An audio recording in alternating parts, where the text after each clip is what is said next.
Ei, ei, ei, ei, ei, ei, vambora, vambora, vem, vem, vem, vem, vem! Uou! Olha aqui, gurizada! Tutano, pro teu pet lá em casa é uma felicidade da Frida, a minha pincher maluca, odiosa, querida, que adora a crocância de tutano. Mais do que isso, a qualidade, o sabor. Ela simplesmente passou agora a não reclamar de mais nada. Pelo menos disso ela não reclama, né?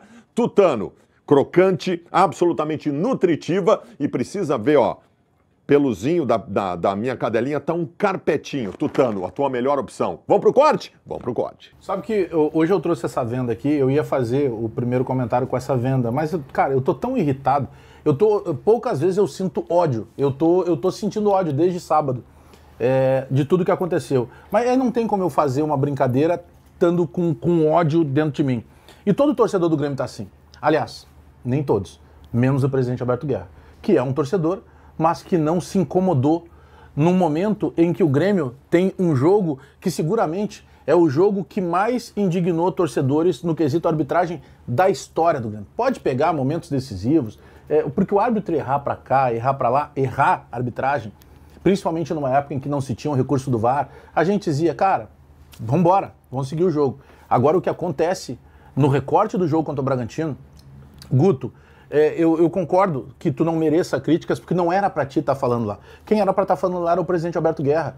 Mas, Guto, nós aqui, eu e o Diogo, por exemplo, que somos gremistas, trabalhamos junto lá na minha jornada, na transmissão, toda vez que sai um árbitro e um VAR, toda vez, a gente vai lá e faz um levantamento para mostrar qual é o aproveitamento daquele meliante nos jogos do Grêmio.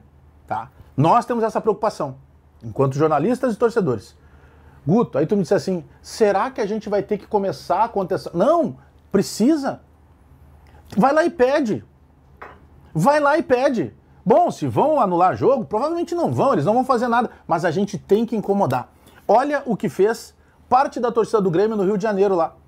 A geral do Grêmio, não sei se é daqui, se é do Rio de Janeiro, mas eram torcedores do Grêmio. Eles se preocuparam e no domingo, ao invés de ir pra praia, eles foram pra frente da sede da CBF. E aí, quando tudo aconteceu, porque o lance, o pênalti, o lance em que é expulso por agressão o Kahneman, ele não tem uma imagem clara. E a expulsão do Kahneman, por vermelho direto, quando vai pro intervalo, a transmissão da TV entrevista o Pedro Henrique, o zagueiro. E o Pedro Henrique diz que não foi agredido, mas o Kahneman foi expulso por agressão. O Pedro Henrique diz que não foi agredido. E aí o Grêmio perde um jogador ainda no primeiro tempo. E o segundo tempo, o Kahneman depois tem uma declaração no pós-jogo para uma outra emissora lá do interior de São Paulo, que ele é perfeito, ele disse assim, vocês viram que ele deu 8 minutos e depois ele deu mais um. Ele ia arrumar de alguma maneira. E o lance do pênalti, para ficar mais ainda o roteiro de crueldade, o Marlon, quando vai na bola, ele faz o movimento perfeito para evitar o pênalti. Ele cola o braço no corpo. E aí ele vai, o imbecil vai lá ver o lance no VAR, e ele é convencido que tem um pênalti, que ele tá vendo a bola. Embora ele seja jovem ainda, porque ele tem 25 anos, ele tá vendo o lance. O jogo é manchado, mas em todos os aspectos possíveis. É um jogo nojento, é um jogo repugnante. E aí o que a gente espera depois do jogo? Tá todo mundo ali cuspindo marimbondo. Agora entra a hora da representatividade. E presidente Alberto Guerra, quando eu fiquei me imaginando no lugar do senhor, que eu tenho feito muito isso, acho que a gente precisa ter, por vezes, a empatia de tá, mas por que será? Que eu tento compreender. Por que ele não fez? Aí eu fui me colocar no seu corpo. E quando eu comecei a pensar 10 segundos, eu fiquei com vergonha e eu saí de novo do seu corpo. Porque eu jamais teria feito isso. Aliás, pouquíssimos seres humanos que digam torcer pro Grêmio fariam o que o senhor fez. Porque é de uma omissão. E é até, presidente, até certo ponto, uma falta de inteligência. Porque o senhor teve uma oportunidade incrível de finalmente orgulhar o torcedor do Grêmio. E o senhor fez exatamente o contrário. Porque se o senhor vai para a entrevista e o senhor chuta o balde, você está com medo de punição. Olha o que o Marlon fez. Ele é titular da lateral esquerda do Grêmio. Ele tinha que ter medo de punição. E ele falou com uma clareza, representando o pensamento do torcedor do Grêmio. Aí ele fala na beira do campo. Depois ele vai pro vestiário, ele toma banho, ele esfria a cabeça, ele volta e ele fala exatamente a mesma coisa. Porque era isso que estava na cabeça e no coração dele, de alguém que estava vivendo intensamente aquele jogo. E o meu presidente, aliás, a partir de hoje eu chamo de ex-presidente. O ex-presidente Alberto Guerra, ele se dá o trabalho de pensar assim, hoje não vou eu, hoje quem vai é o Guto. Aliás, desde o Campeonato Gaúcho, toda vez que tinha problema de arbitragem, o senhor mandava o Guto Peixoto. Engraçado, né, presidente? Teve um jogo que o senhor estava com tanto ódio, tanta raiva, que o senhor ofendeu a mãe do Diogo Rossi, por exemplo. O senhor teve o trabalho de ofender uma mulher. E naquele mesmo jogo, o senhor vai lá no César Fábio e diz assim, eu não sei se tu é assessor de imprensa. Sabe sim, porque ele foi assessor de imprensa, inclusive, da sua campanha, quando o senhor se elegeu. Então o senhor sabia que ele era assessor. Eu não sei se tu tá como empresário de futebol. Sabe sim, porque isso sempre foi claro, ele sempre disse, ele nunca escondeu. Olha quanta raiva o senhor teve no mesmo momento contra 2 profissionais da imprensa, gremistas. Quando o senhor precisou ter raiva e honrar aquilo que o senhor pediu, o senhor quis ser presidente. O senhor quis ser presidente e o senhor prometeu várias coisas que o senhor não conseguiu fazer. E a principal delas, o senhor nunca representou o desejo e a indignação do torcedor do Grêmio. Nós tivemos vários jogadores na nossa história que nunca jogaram nada, mas eles tinham uma entrega, eles tinham uma alma, que eles viraram ídolos. Eu poderia citar 5 ou 6 rapidinho aqui. Não jogavam nada, mas eles davam entrega. Esse cara representa o que é o Grêmio. Porque representar o Grêmio é ter indignação. É ter a honra de assim, cara, eu tô numa batalha. Eu tô defendendo uma bandeira. Eu preciso honrar essa bandeira. E um presidente... O presidente do São Paulo, por exemplo, ligou para a CBF. Hoje era notícia nacional. O presidente Júlio Casares. O próximo jogo é contra o São Paulo. O senhor já parou para pensar nisso ou nós vamos ter que ficar uma semana dizendo aqui? Então eu estou muito indignado com o que aconteceu. Mas o que me indigna mais, e pena que não me surpreende, é a passividade, a omissão da direção do Grêmio capitaneada pelo presidente Alberto Guerra. O presidente Alberto Guerra não soube ser gremista. Passar de cabeça baixa pela sala de imprensa e até o ônibus, sem querer falar por um clube que o senhor comanda, eu não sei mais o que pensar. Diogo Rossi. Eu peço a todos que prestem rapidamente atenção. Eu juro que não vou tomar muito tempo de vocês, mas preciso desse início. Terceira rodada do Campeonato Brasileiro, o Grêmio teve um pênalti sonegado com a bola batendo na mão do Gerson. Na quinta rodada, no Clássico Grenal, o Grêmio teve um pênalti sonegado em cima do Aravena. Na sexta rodada, o volante Vila Sante foi agredido pelo atacante do Vitória, o VAR sequer chamou. Na sétima rodada, no jogo contra o Santos, o Dodi recebeu um pisão, o VAR não chamou. No mesmo lance, o mesmo jogador fez um pênalti em cima do Cristaldo que o VAR não chamou. Na nona rodada do Campeonato Brasileiro, o Dodi recebeu uma cotovelada do lado de campo no jogo contra o São Paulo, o VAR não chamou. No mesmo jogo, o Grêmio teve uma falta contra si do Arboleda. No lance seguinte, o Camilo tenta tirar a bola, acerta a bola e não acerta o Luciano. Pênalti para o São Paulo, o VAR sequer chamou para olhar os 2 lances. Na 20ª rodada do Brasileirão, Carlos Vinícius foi expulso por algo que até agora ninguém sabe o motivo pelo qual foi. Na 23ª, o Mirassol tem o gol validado numa linha sobreposta. 2 rodadas depois, numa linha sobreposta, o Corinthians tem um gol não validado no Beira-Rio contra o Internacional. Na 24ª rodada do Campeonato Brasileiro, o Grêmio teve contra si um pênalti marcado em cima do Bernabé e também teve um pênalti marcado depois de um puxão em cima do Noriega. O VAR viu, chamou e mesmo assim o árbitro optou em dar.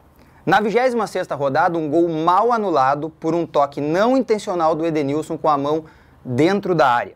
Na 27ª rodada, para fechar o jogo contra o Bragantino, o Grêmio teve a expulsão inexistente do Kahneman e depois um pênalti que não aconteceu em cima do Marlon no final da partida.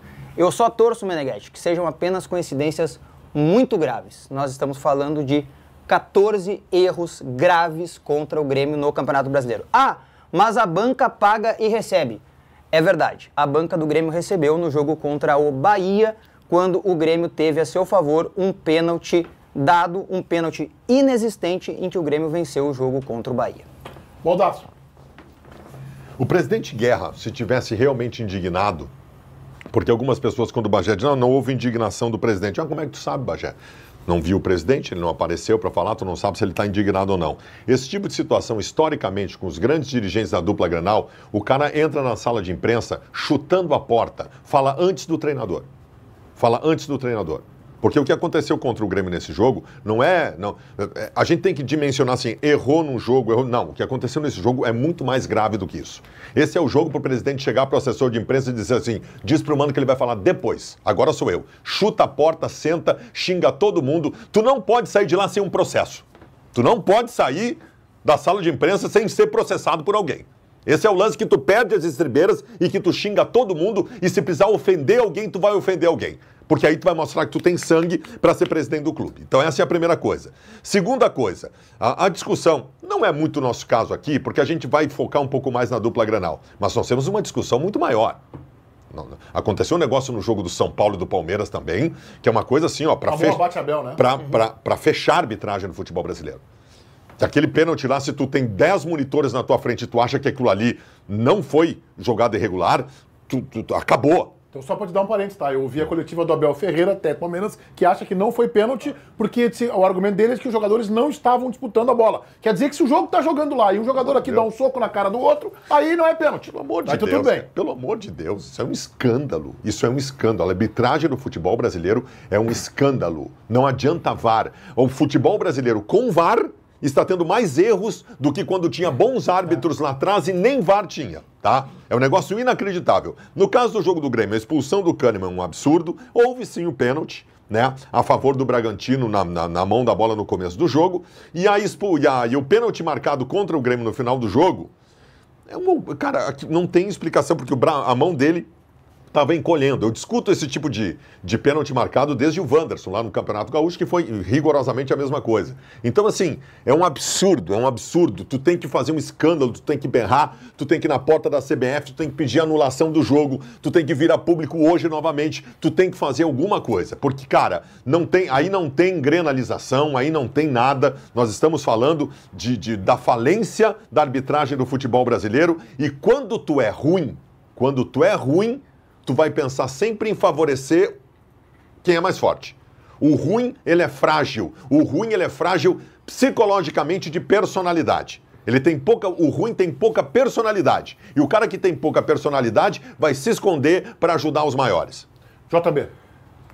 Obviamente está todo mundo correto sobre todas as avaliações sobre a arbitragem, na minha percepção. Não vou ficar repetindo aqui o que os guris falaram, mas eu queria avançar num ponto que é, para mim, o grande problema, e tentando entender o porquê que isso acontece, é que o Arnaldo César Coelho nos enganou. A primeira questão é essa. Ele sempre falou, ele tinha um bordão dizendo a regra é clara. Tudo que a regra não é clara. Tudo que a regra não é clara. Por exemplo, esse lance na mão que o Baldasso diz, e eu entendo o pensamento do Baldasso, do primeiro tempo, que a bola bate no Wagner Leonardo, né? Que o jogador... Noriega, perdão. Que ele tá tirando a mão, o cara chuta a bola nele e tal, e ele tá com o braço numa posição, segundo os árbitros, natural, ele tá recolhendo. Os comentários de arbitragem dizem assim, não é mão. Só que é maluco, tu diz assim, peraí, um braço daquele jeito não é mão, e os comentários de arbitragem disseram que não, e tantos outros o porquê que é, porque a regra é muito difícil de interpretar. Então começa por esse ponto, a regra é muito difícil, ela muda muito. Por exemplo... Um torcedor mandou pra mim dizendo, olha, no lance do John, no pênalti do John no Bragantino, os jogadores do Bragantino invadiram a área, tinha que voltar. Não, isso mudou. Faz pouco tempo, tá? Agora, se o jogador invade a área e o Bragantino faz o gol, o juiz não manda voltar. Apenas se aquele jogador participa do lance. Tipo, o cara invadiu a área, bateu, voltou e ele pega o rebote, faz o gol, aí invalida o pênalti. Ou seja, mudou. E ninguém sabe. Ninguém sabe.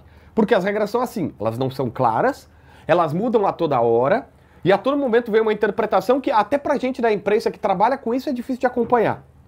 Aí tu pega, Meneghetti, os árbitros. O Lucas Casagrande é advogado. O Arthur do VAR, anotei o nome dele aqui, o Gilberto Castro Júnior, ele trabalha numa importadora de alimentos. E esses caras trabalham de segunda a sexta. Claro que a maioria também arbitra a maior parte do tempo, mas vamos fazer um cenário aqui. Eles trabalham de segunda a sexta numa importadora de alimentos, com direito trabalhista, e vão apitar um jogo do Grêmio, que tem 20 milhões de folha por mês, no sábado. E é óbvio que vai dar merda. É óbvio. O CNM tentou, com o ex-presidente da CBF, que foi até deposto, fazer uma escola de árbitros, gastando 20 milhões. A CBF fatura 1 bi por ano. gastando 20 milhões de reais para dizer o seguinte, eu preciso colocar esses caras aqui. Não deram esses 20 milhões. E aí tu vai dizer, a culpa é do CNM, ou o CNM foi mal? Claro que foi mal, mas assim, a curto prazo, o Gaciba não foi mal como... Tu precisa treinar alguém pra olhar uma imagem. Eu te ouvi. Não, mas é debate, né, Diogo? Eu te ouvi. Tu leva pra um lado que não tem nada a ver. Tu tá tratando os árbitros como vítimas, coitadinhos. O CNM foi mal, né? Mas o Gaciba também não foi mal. O CNM foi mal. O Rodrigo Sintra não tá indo mal. Criaram uma comissão de notáveis internacionais, um árbitro que apitou final de Champions, outro apitou final de Copa, o outro apitou 2 Copas do Mundo, para tentar orientar os árbitros. Não tá dando certo. Jogador de futebol, de segunda a sexta-feira, treina para errar o gol na cara do goleiro no domingo e ainda assim erra.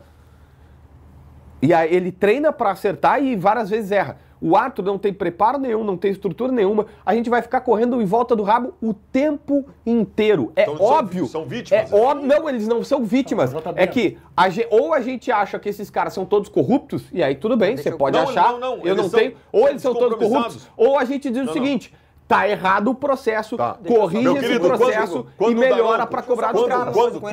Quando o Daronco apita um jogo, como fez no Campeonato Gaúcho, e ele não marca nada o jogo inteiro, o Daronco conseguiu apitar um jogo em que ele não marcou nada. Todo lance, ele botava o dedinho no ouvido e dizia assim pros caras, só um pouquinho que eu vou ouvir o VAR aqui. Quando ele se esconde, isso não é problema de preparação. Isso aí é o que está enraizado no futebol brasileiro, de que os árbitros não têm mais compromisso com nada. Isso é deles, isso é culpa deles. Isso Ele é se esconde atrás do da VAR. CBF, preparar o não é árbitro e preparação. dizer, não fica se escondendo no VAR, vai vou trabalhar. repetir aqui. Eu sou contra a profissionalização dos árbitros do futebol brasileiro. Porque eles são ruins e eles são descompromissados. Eles não merecem a O JB profissionalização. usa como exemplo 2 gestões, o Gaciba e o CNM. 2 árbitros que foram medíocres. O Gaciba sempre foi um árbitro medíocre aqui na aldeia. Nós conhecemos o Gaciba melhor Eu que o não centro do acho, tá? país. Não, eu sei que tá Eu bom. achei ele monstruoso como árbitro. Mas tu acha? Eu acho ele péssimo.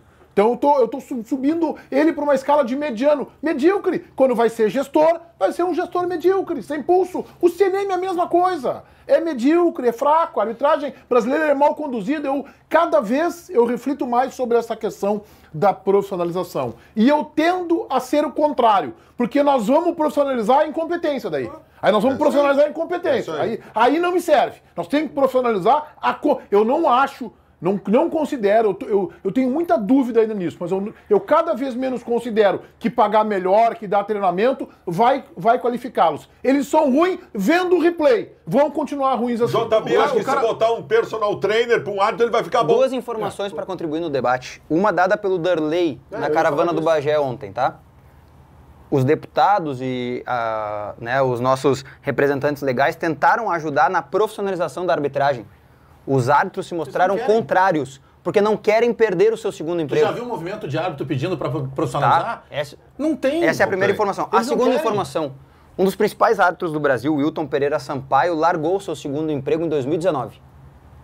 Para apenas apitar, tá? É um dos piores árbitros do Brasil. É um dos piores árbitros do Brasil. É isso?